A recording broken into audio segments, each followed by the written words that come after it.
I don't know why it's sideways, but I guess it don't matter because it's dark anyway. But what I was thinking about was beauty and excitement. The things that really brings out the beauty in me, the excitement in me, my authentic self, that brings out just the love. I was just thinking to myself, the word regurgitation, when you just repeat everything that you hear. How authentic is that? But in this world, the simulation, no one is authentic because we all are learning from each other. That's how we all connected. But what separate us and disconnect us is the same thing that connects us. Regurgitation. Because we'll hear something somebody said and say, yep, that's the truth. Because why? I experienced that in my life. Can't nobody tell me nothing different. And I just overheard somebody else say that. I heard numerous of people say that what I'm doing is not the right thing, or what this person doing to me is not the right thing, or you know, how people perceive life is not the right way. There is no right or wrong. Everything is neutral. Everything is permitted. But that word just popped up in my head, regurgitation. Just repeating everything that you heard that resonates with you. Just repeating anything that seemingly give you the clarity that you need to take the next step forward in your life. To bring peace and joy in your life, whatever that may be. But it's still regurgitation because we're living in a realm of spelling words, the spells. We only identify ourselves with certain words. That's it. Colors, shapes, forms, certain lifestyles. That's how we identify ourselves, regardless of what we tell ourselves about being authentic. We see something and we say, I'm a master that. But it still came from somebody else. So how real is that in a fake ass world? How real is that? That's not real at all. I try not to be judgmental when it comes to people, but I ask myself, what makes you so authentic if you just regurgitating things you overheard? What make you so authentic that your way is the right way and the next person's way is the wrong way? What makes me so authentic? What makes me so intelligent? What makes me so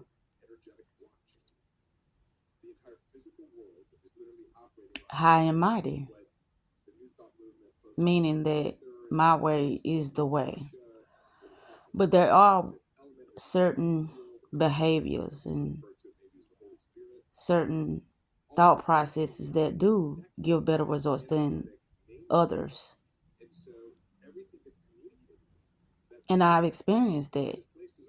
That's why when I look at my life, I'm not going through half of the shit I used to go through, especially when it comes to, those opposite sex called males. I don't have to go through any of that anymore because to me, I've learned better. And I have learned better because I'm getting different results in my life due to the information that I've overheard and I've regurgitated to myself over and over again,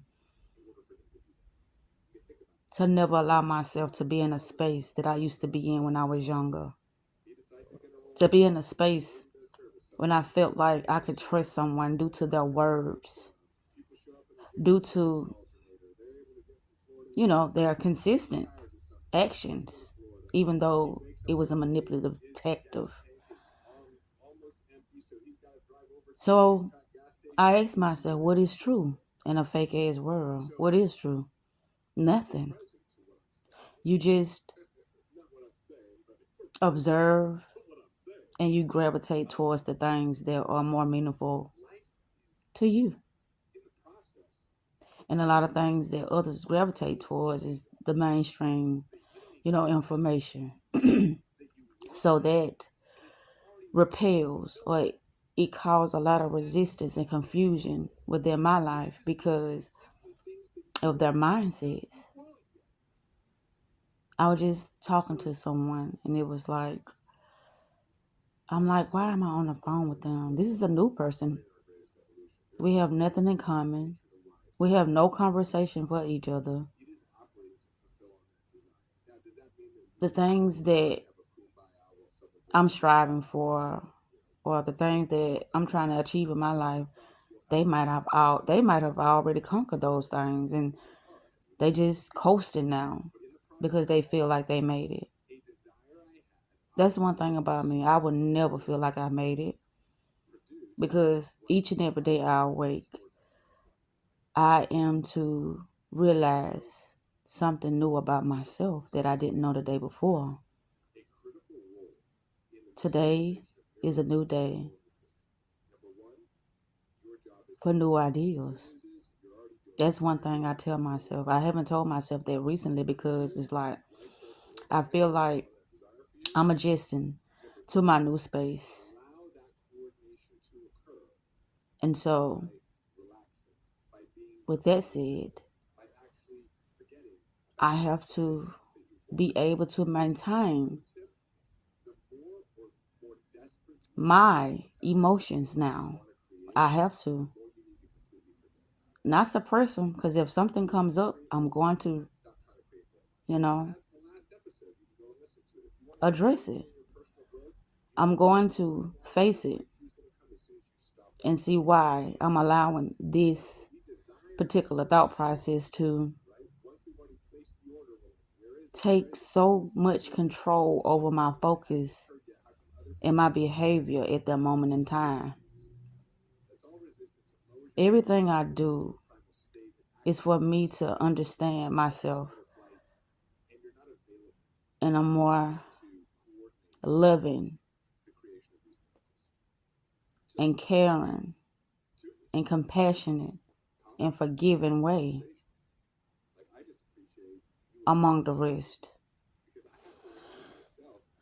I have to tell myself these things because at times I feel so lost because I'm like, why don't other people get it? But it's not for them to get it. And it's not for me to worry about or to concern myself with if they don't get it. But I find myself, questioning, am I doing the right thing at times because of, you know, the situation I'm in now, which is alone. And I tell myself, well, I want to be alone because I got a lot of work to do. But it's times when I do want a friend. And it's like, well, you have multiple, you know, encounters that you could have had a friend. But it's like, I only want the best for my friend. If I want the best for myself, I want the best for them. And so I would try to, how can I say, I would try to enlighten others with the information that I have in order for us to continue